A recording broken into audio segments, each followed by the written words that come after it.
to call it the Supernatural Hour. And now, our hosts. Hey, welcome to the Supernatural Hour. I am your host, Raven. And I'm Chad. This is Velma. This is Rogue. And this is Emmett. See, I told you they'd be back. We've missed them for the last couple weeks, but, that end of year holiday season just gets crazy. And Doc had a nephew birthday party he had to go to. So he's not here tonight. He was planning, but then that came up and it changed his plans. Yeah, and we could have, bumped it back really late, but then Velma would have gone to work super tired in the morning.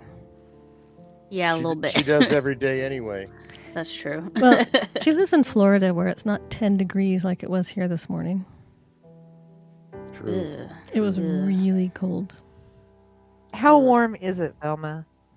I was just Well- looking and it's like 80 degrees in Cancun right now. Well, over the weekend, I was up a little more north, and it was like 50 degrees out there. Oh, for that's the bone chilling. weekends. But it was like the icy wind. We get because I work also for the Renaissance Fair for some people who live in Erie, Pennsylvania, and they were like, it's cold. It's like this bitter, icy wind. You guys have dry air. It goes right into your clothes. When I go there to Utah in the winter in the snow, I'll be out there for hours just running around. It's different kind of cold. Yeah, that wet, humid cold is Ugh. bad. Oh, yeah. But it was cold this morning. Yeah, it was. Oh, I'm sure. It was a very dry, bone-chilling cold. A very bone-chilling 9 degrees. And that's Fahrenheit. Yeah. Okay, for the business, we actually have some things going. We have a new investigation that we have on our advancedparanormal.com page. We are going to be going to the Fort Douglas Military Museum on February 18th. You can get your tickets from advancedparanormal.com or you can get them on Eventbrite. So go out and get them. We've already sold half the tickets and we just put them up Monday. It's a wonderfully haunted venue.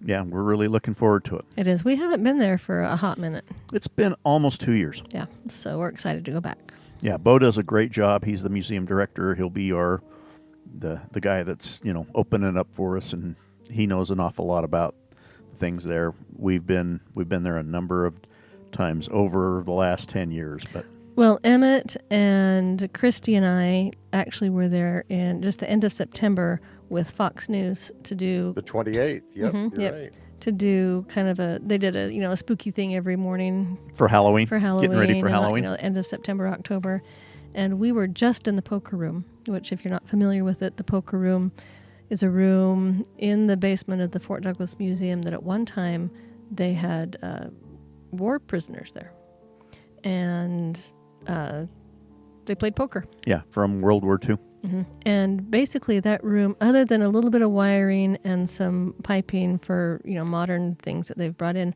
it is exactly the same as it was. Down to the graffiti that the prisoners did on the wall. Yep.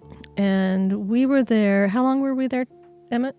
Oh, I think, wasn't it about 3 hours? I think, yeah, something like that. And we Yeah. had, for that little 3 hours, and it was in the morning, there was a lot of activity just while we were there. So that's pretty exciting that we're going back. We're excited about that. So go out to advancedparanormal.com and get your tickets, or Eventbrite and get your tickets.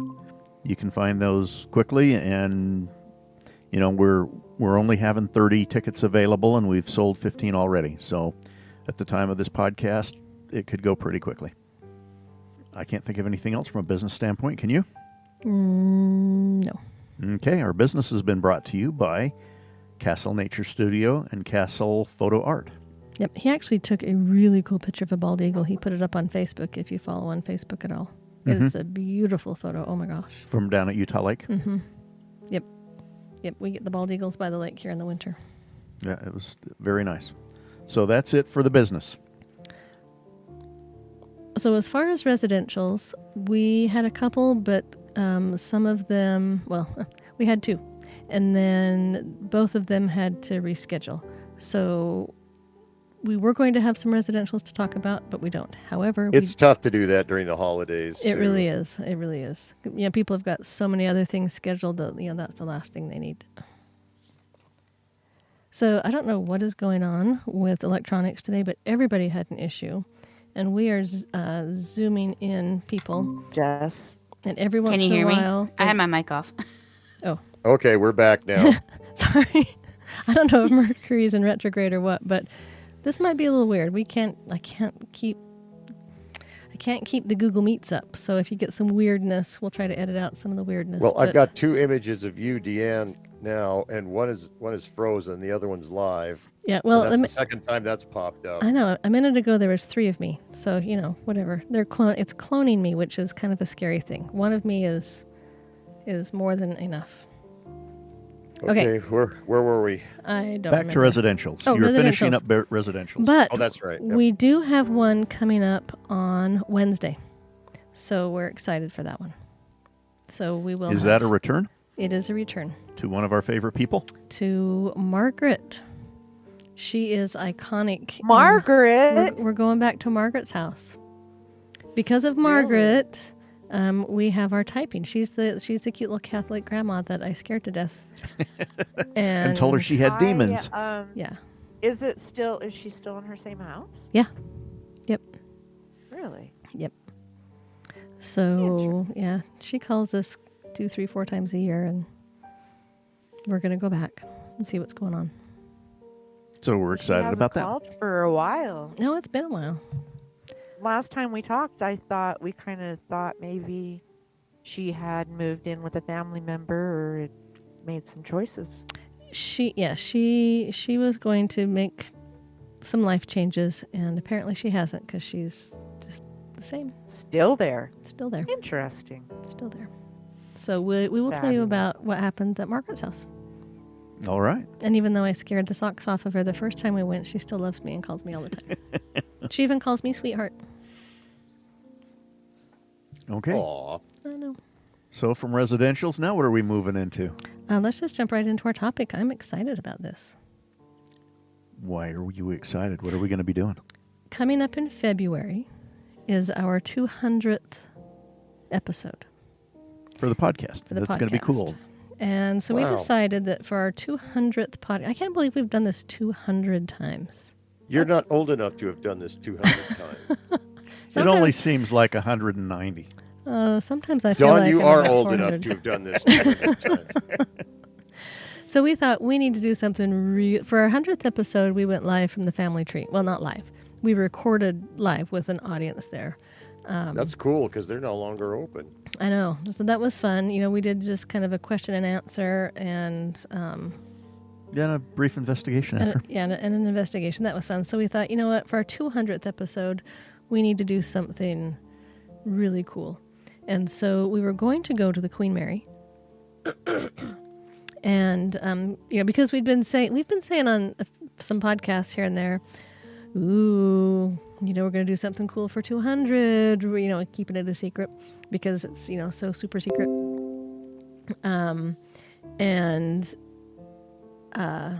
Sorry, computer's doing something weird again.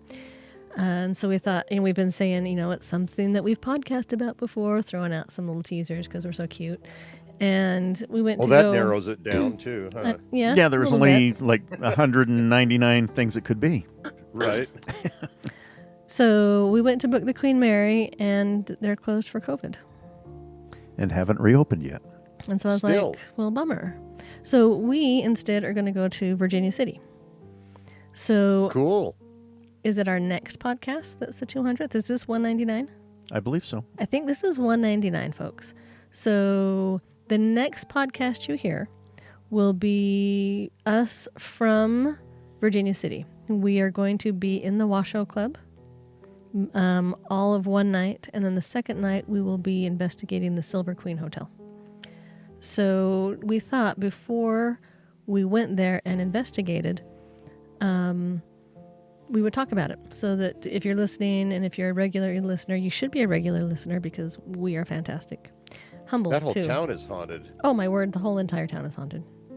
Everywhere is haunted. So we thought we'd just talk a little bit about just kind of the history, kind of what's gone on, what has been seen there, so that when people listen to the 200th episode, they know exactly what we're talking about.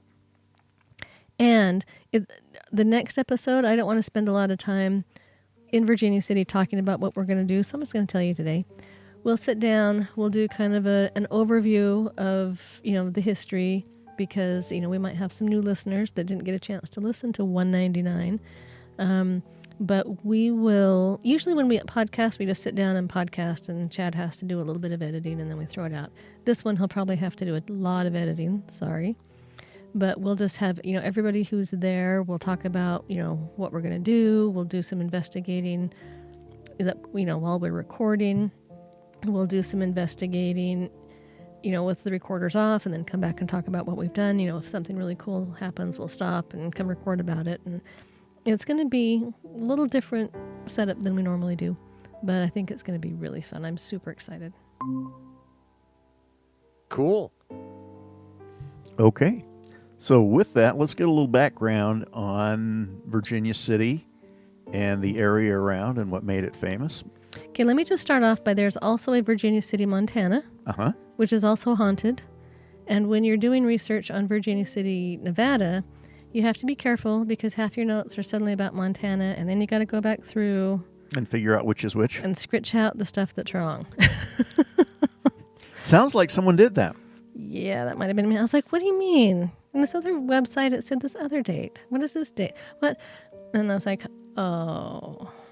So anyway, I did go back. I fixed everything, so everything is more or less accurate. That's the same research problem. People confuse the Skinwalker Canyon with Skinwalker Ranch. Oh, really? Yeah, and they are like 1,000 miles apart, so or all hundreds of miles apart. I have a friend who has been to Virginia City, Montana, and he says we need to podcast about it. So we'll do that again some other day, not anytime soon. Down a little ways, because we don't want to have too many Virginia cities in a row. Yeah, we're not that boring. We can be. We can have our issues, but that's not going to be one of them. Virginia City, Nevada is located in the Washoe Mountains. Now that name will come back up. I kind of wondered, why is it called the Washoe Club? Well, it's because it's found in the Washoe Mountain Range in Nevada. The Washoe Mountain is the location of the largest silver strike in the world. You may have heard of the Comstock Lode. It was an amazing silver find. Even to date, it's like the largest silver find, ever. It's the biggest part is in Mount Davidson in Nevada, which is the area in which Virginia City is located. And the first time that I heard of Virginia City was when I was little, and I watched the TV show Bonanza. I loved Bonanza. When I was little, I may have had a pretty hard, fast crush on Little Joe. Dun, dun, dun, dun, dun, dun, dun, dun, dun, dun, dun. Yeah, he's You and every other teenage girl in America. Oh, Little Joe's hot. That was where I first saw it, and when they'd show the little picture of the Ponderosa on the TV show, and then the fire start, Virginia City was the closest city to the Ponderosa, and the Ponderosa was the big ranch that the Cartwrights owned. So that was my first exposure to Virginia City, and Virginia City was a wild, crazy boomtown with the silver, and I said before, the silver, it was the largest silver mine, silver lode in the world, and to date still is. There was so much silver out there. And it was really funny because there were a lot of the gold miners from the 1849 gold rush in California. This was in the early 1850s. Things had kind of died out there, and a lot of people had come to Nevada looking for gold, and they were kind of in the Washoe Mountains looking for gold, and they kept doing their sluices, which is where you have the water come down and they catch the gold particles in the sluices, and they weren't getting, they were getting some gold, but they kept getting everything mucked up with this bluish mud, and it was just a problem for them. They had a hard time cleaning this bluish mud crap out of their sluices, and it would be all over their boots, and it was just muddy, sticky mud, and everybody hated it. It was just really bad. And one guy took like a bucket full of it, and he had an assayer that he knew in California, and he took the assayer he took this mud to the assayer, and an assayer is a guy that uses tools and different processes to determine what's in stuff. That's how you find out how pure your gold is and how pure stuff is. And he determined that this blue mud that they were finding, there would be, at the time, the equivalent of about $3,000 of silver per ton of this mud, which is an extremely, extremely high rate Wow. of silver to mud. You know, you don't find silver in, generally you don't find silver in nuggets like you do with the gold. But this was just like the mud, and the whole mountain was this mud and silver, and it's huge. And it, you know, like to say that the largest silver find ever. Well, what I found was that there were more than 100 mines there, and they estimate that there was 7 million tons of silver ore, which would be today $600 million in gold. So this was an incredible boom town. So there's, I mean, and that's 600 million in today's money. Imagine what it was in the late 1800s. I mean, oh, wow. Yeah. Yeah. And you know, the town went from just this little hole in the wall to over 25,000 people in just a number of years. You know, it was one of those things that you just see how quick they grow, like Tombstone and some of these other towns. well, and the interesting thing about Virginia City is it said, you know, there's all these miners there that just got so rich so quickly, but they really put the miners themselves put a lot of money back into the town. Yeah. And they, you know, they built hospitals and churches and schools and an opera house. You know, this wasn't just It wasn't a mining camp. Yeah. It was, they were looking at this as being a town. At one point, it was the biggest town between Denver and San Francisco. Mhm. And I mean, people were building mansions there. It wasn't just your run of the mill, throw up a couple saloons and a couple bars and a brothel and call it good. It was a town. Yeah. Speaking of brothels, there were lots of them. Speaking of saloons, there were lots of them. There It's were a a- lot of miners. It was a mining town. Yep. And they had all of those, but they were, you know, in full-blown buildings, not in tents. Right. And, you know, the building that the Washoe Club is in now was one of those. It was built in 1862. Right. And There were a couple of fires and everything burned down a couple times, but the fire of 1875, they said they had the entire town rebuilt in less than a year. Yeah, because it was just, there was so much money coming out of there that they had to. And a lot of the advances in mining, and I know this is not the History Channel, but a lot of the advances in mining and deep mining came because of the Comstock mine and what they did there. So it was kind of interesting. One of the stories was there was a guy named Arva Gould in 1859.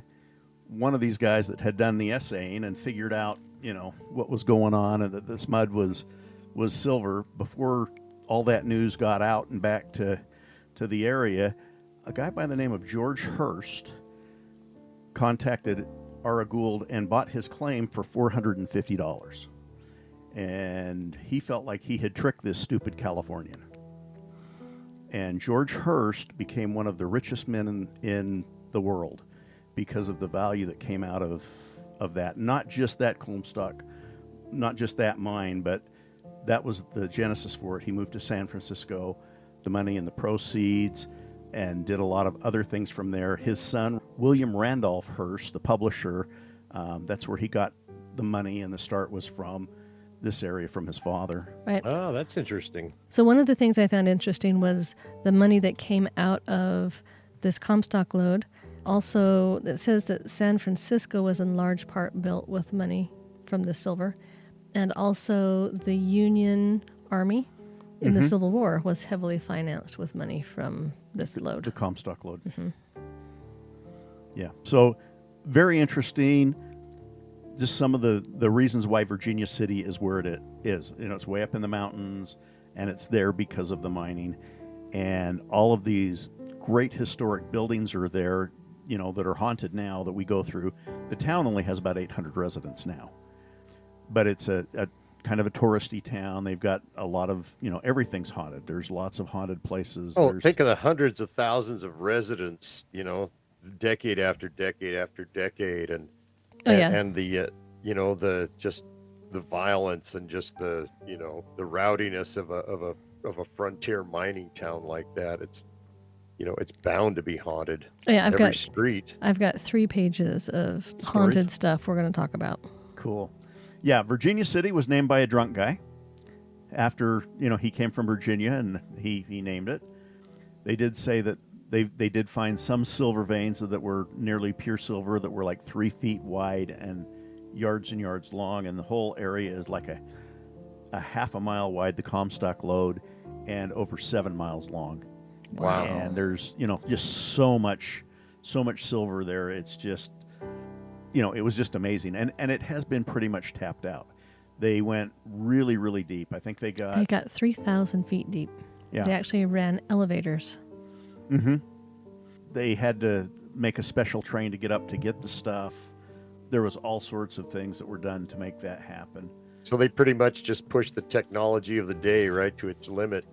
Right, because Yep. there was so much money to be done there. In fact, there's a guy, he was a German mining engineer that developed the way that they had set up they called it a honeycomb. He had looked at how bees were doing it, because the ore was almost muddy. I mean, it wasn't like hard rock mining that you do. It was like when you got mud and rock and crap together and you're able to break it up really easy with a shovel. They were having lots and lots of problems because it was so easy to mine. They could get it, but then everything would collapse and people were dying because everything was collapsing on them. Ah. Now think of an area that you've got that's as big as it ended up being. They had to set up what he called these honeycomb cubes. They were cubes on like 8-inch by 8-inch timbers that were built in cubes, and it's the geometries and everything that he set up that became the new technology for all of that kind of mining.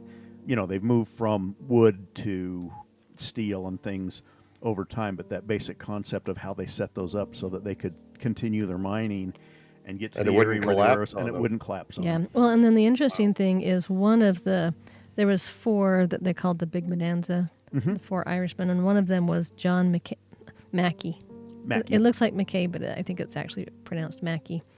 And he built the Nevada School of Mines at the University of Nevada in Reno. Just based on all the technology and wanting to teach people, how to mine, and I found that interesting. Yeah, They so- needed to train new mining engineers to come out and keep mining. Yeah, and they got more silver there than any other place on the planet. It's just Wow. it's just amazing. There's a tunnel that was put in, and when he started building it, it took him 7 years to do it to help drain it. Well, that became one of the big factors that kept them from being able to proceed, was they couldn't get the water out of the mines because they had gone so deep at 3,000 feet, and they couldn't even make pumps that could take the water all the way up, because there's a certain height that pumps can lift water.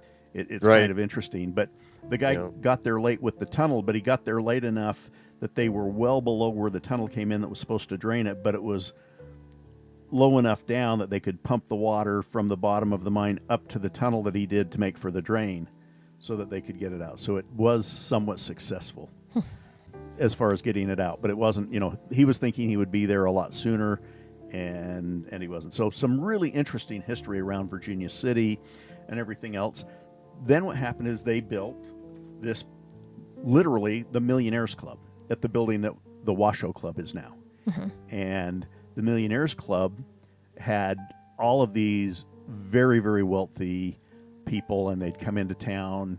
Many of them lived in San Francisco. Some of them were residents there. Some of them had things there. But they would go to the Washoe, the building that is now the Washoe Club, the Millionaires Club, and there was a second and third floors, and there would be prostitution and drinking and gambling and all sorts of things that millionaires want to do in their free time, and it was kind of a crazy thing. So that was the area, or that was a location where a lot of this activity came, and where they came was for the Millionaires Club. Wow. So do we want to talk about the haunted part of Virginia City now? Well, That's where we're going because now we're in the Washoe Club building. Okay, so we're going to save the Washoe Club for last, though. Okay. So the first night when we are there, we are going to stay overnight in the Washoe Club. It is no longer a hotel. They don't have rooms that we can stay in. We have to take sleeping bags, and they put us up in the museum. This is a real investigation. This is hardcore. They are going to lock us in like we're Ghost Adventures, but you know how I feel about that. Okay, moving on. So the next night we're going to stay in the Silver Queen, and from what I know, I think the Silver Queen is probably the second most popular haunted place there. I could be wrong, but And from the pictures online, it looks pretty posh too. And the It's real creepy looking.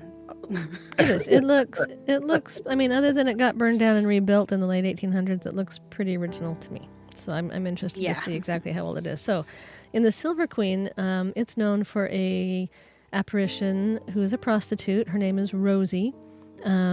She slashed her wrists in the bathtub of room 11, and guess who rented room 11? That would be Raven. Me. No.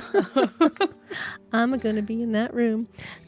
So yeah, she slashed her wrists in the bathtub of my room hundreds pack of your years bubble ago. bath. I know, right? She's seen wandering the hotel. In the Silver Queen, guests hear jingling doorknobs. They hear voices in vacant rooms. They hear mysterious tapping on doors. And then the people there, you know, the employees say that they have so many people claiming to hear loud footsteps on wooden floors. But right now, everything's carpeted. So there's no wood floors. But be you're, So that's making got but to we're be still hearing wood paranormal. floor. But you're still hearing the sounds of footsteps on wood floors. And back at the time, it would have been wood, at least in some of the areas. The And washout. cowboy boots. So in 1863, there was the Opera House that we talked about because they put a lot of money in. There's a lot of rich people there. They want to go to the opera. It originally was called McGuire's Opera House, and it burned in the Great Fire. They rebuilt it, and then it burned down again in 1883. They had a little issue with fire codes back in the day. In 1885, they rebuilt it, and it opened as the Piper's Opera House. And there's a lot of ghost sightings there. They say that they see a ghost with handlebar mustache. They see a lady in a blue dress.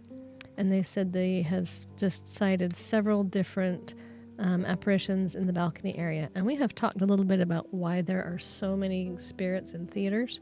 And kind of the main consensus there is that, you know, theater just draws in a lot of emotions. You know, sad emotions, happy emotions, funny emotions. And a lot of people and a lot of energy. A lot And of it's people. Residual. Yep. And so spirits are just highly attracted to theaters. The next one on the list, I have a list. Okay. It's an official list. Number 42. Is St. Mary's Art Center. I wrote a word and I can't read my handwriting. I hope it's not important. It's now called, I think it says now, it's now called it was St. Mary Louise Hospital. So it's Art Center now, used to be a hospital. People claim to see the apparitions of hospital staff. They see them in the building, they see them out on the lawn. And if you think about it, you know, as they're bringing people, you know, people could pass away as they're, you know, staggering to the front door with a bullet wound in their chest. So that makes sense. Heavy footsteps and gurneys have been heard, you know, rolling down the hall, walking down the hallway. There is the Silver Terrace Cemetery. So they figure that between the years of 1853 and 1880, there were 295 mining deaths that were reported. Wow. And we don't even know the ones that were not reported. But people claim to see a little girl roaming through, you know, the rows of headstones surrounded by a glowing light. And people say they have seen the cemetery gates open and close on their own. Like iron gates or something? Yep, iron gates. Wow. Yeah, and Wow. in addition to just the mining deaths, all of the other deaths, like in the 1870s, there was a typhoid fever epidemic that rolled through and killed lots and lots of people and lots of children. Oh, it's terrible. So there's the Mackey Mansion. And it was, like we said, the millionaire, one of the big four Bonanza guys, not the TV show, the actual Bonanza, John Mackey. There are 7 apparitions that are found in his mansion. One is a little girl named Elizabeth. She's dressed in white. And the interesting thing is Johnny Depp was there a few years back. It doesn't say which movie he was filming, but he was in Virginia City filming a movie. And Oh, I think I remember this. Yeah. and Johnny Depp says that he saw this ghost of this little Elizabeth. Yeah, the apparition of the girl, Mhm. right? Mhm. Yeah. People can hear her playing upstairs. There's a colonel that hangs out in the kitchen, and there's a lady that can be seen there running up and down the stairs. Okay, so the Old Washoe Club is not last, it's third to last. But the Old Washoe Club, which is where we will be, like Chad said, it was a very high-class club for the rich. It started in about the 1870s. There is a prostitute there by the name of Lena.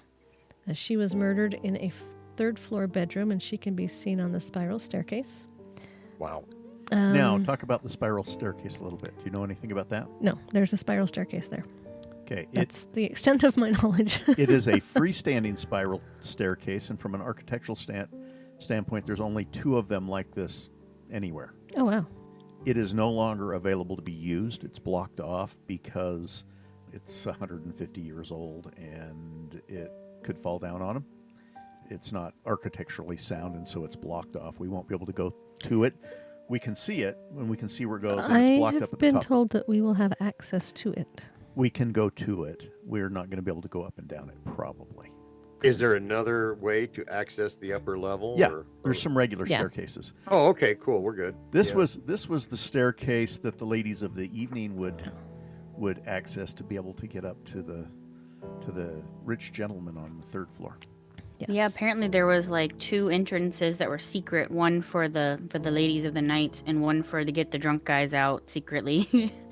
And so I guess staircase is part of that. But it said that it was featured in Ripley's Believe It or Not as being the longest of its kind without a supporting pole. So it's Nice. famous for that too. Wow. I'm gonna walk on it. Yeah. Just a little bit. Step or 2.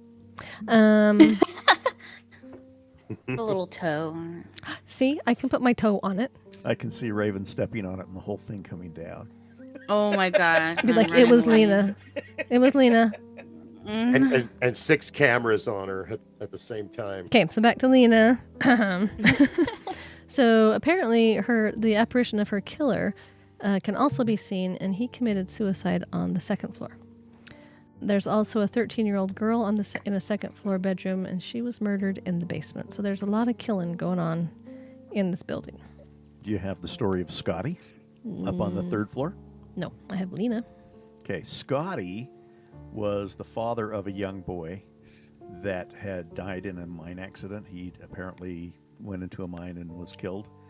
And Scotty was very distraught and couldn't handle it. And he went up to the 3rd floor and shot himself in the head, killed himself.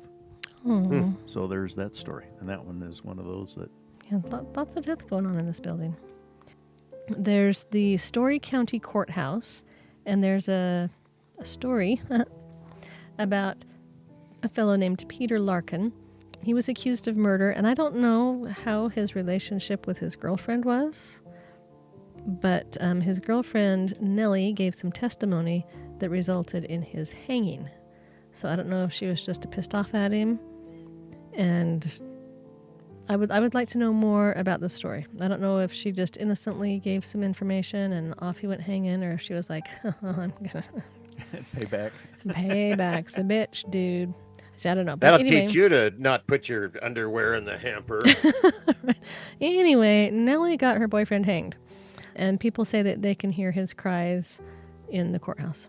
So when you talked about the Story there, Yes. Story is the name of the county that, Yeah, it says Story County Courthouse. okay.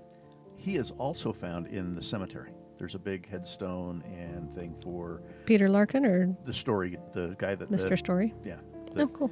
who the county is named after. Nice. There's a big, obelisk there with his name on it and information about him. So he was kind of a big deal. So there is a hotel there called the Gold Hill Hotel and Saloon. It's Nevada's oldest existing hotel. It was built in 1861, and several miners who lived in the area died in accidents. I mean, we already talked about that. You know, when there's mines, there's cave-ins, there's explosions, there's stuff. And so, you know, people have seen apparitions of miners around there. But the interesting thing about the Gold Hill Hotel is people have claimed to see the former owner, William, and his housekeeper, Rosie. Rosie likes to hang out in room 4. William likes to hang out in room 5. And they're playful. They just like to mess with the guests.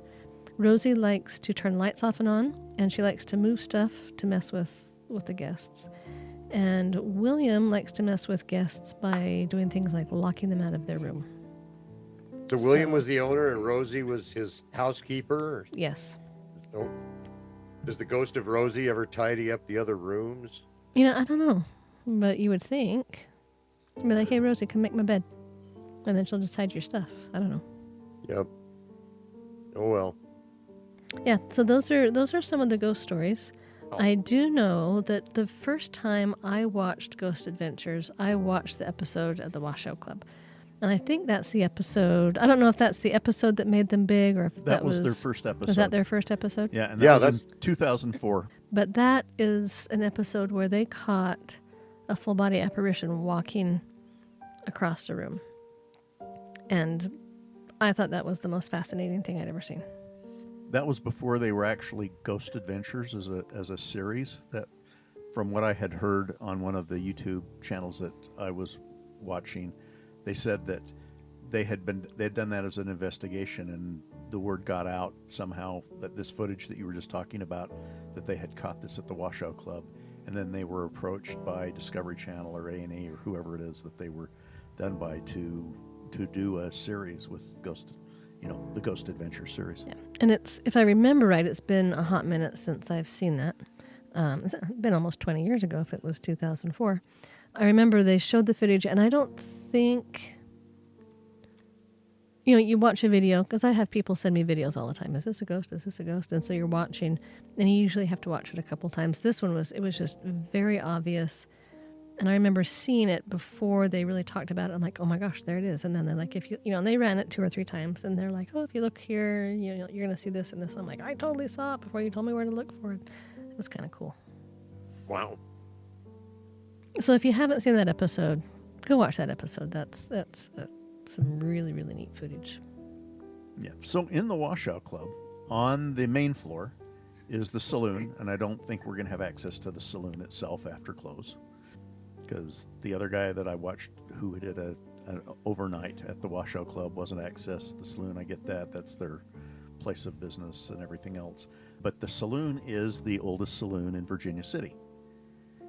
Then on the first floor also, which we will have access to, is the museum, where they have a lot of the different things, some of the pictures that Ghost Adventures did. And that's where we're sleeping. And other things. Good, because that looks like it's going to be warmer than the other 2 floors. Because I saw some pretty, cold-looking people up on those other floors in December. Anyway, on the second floor, they say that it seems to be haunted more by children, that it's more children and that kind of thing on the second floor, and on the third floor is more of demonic kind of hauntings. I wonder if the second floor was the family level, and the third floor was the debauchery level. Was the debauchery level? Yep. Well, I'm wondering, because it's a museum, if the stuff that's in it is attached to the children, maybe, Could be. or is it to the building? I don't know.